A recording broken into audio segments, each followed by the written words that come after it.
Okay, video progress report. This is kind of a new thing. Missed a ton of stuff I should have got on camera on day one. So I'm going to do the best I can to explain things and go from there. A 5-year-old gelding in for a bucking problem. Before we get into that too much, one thing about a horse being rideable. A horse has to trust a human. They have to look to humans as, hey, I've been let this person on my back. They have to trust you. They have to look to you as a leader. There's a lot of way to break horses. There's a lot of way to train. I mean, everybody's got a different method. The problem with a lot of them is it's too fast, too young, and this is where we end up.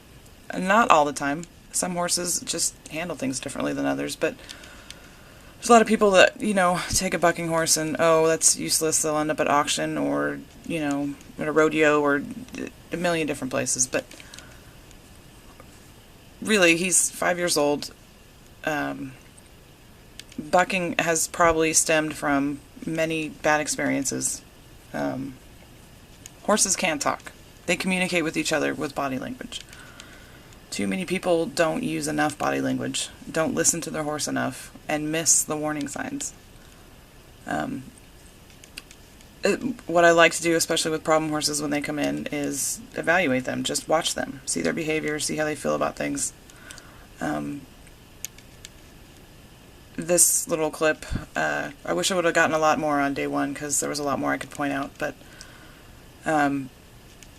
if you take the force away, you take the bit, you take the ropes, everything else away, and you give them a choice, it shows you a lot about how they feel about you. Now, this is a new place for him. I'm a new person. Yeah, I'm sure he's not going to be, all up in my face, I love you, blah, blah, blah. But if you watch this clip, it's very, very obvious that he just, not even the littlest bit curious, not looking to me for any kind of direction. All he wants to do is get away and back to the other horses. Even the most raw, wild Mustangs, they're going to act probably worse than this, out of fear. But they will at least look your direction, be engaged somehow. He has learned to just, I have a choice, I want nothing to do with it. Unless I get up and chase him around. His leading is okay. He's in his stall, he's fine, you can go in, do what you need to do. He's not aggressive, he's not dragging you around on a lead rope, but he's also not comfortable. He's not comfortable in people. I could see it from the second he got here. He's just disconnected. And for a horse to be safe when you ride them, they need to, a lot of people can, as long as they respect the bit, as long as they this, as long as they that. Well, in my opinion, that horse needs to trust you. This horse does not trust people, doesn't want anything to do with them. He doesn't even look my way. He paces. This is probably only a 30-second or so clip, but he did this for, a good 20 minutes before I got up and tried to engage him a little bit, and then, obviously just ran around in circles. I don't like to use the round pen as a place to just chase them around until they're tired. I try to engage a horse's brain, get them thinking, get them focused on me. And this day I just kind of stood there, let him be for a little bit. Took him on a walk out on trail, just got to know each other a little bit, so he knew that I wasn't going to, hurt him.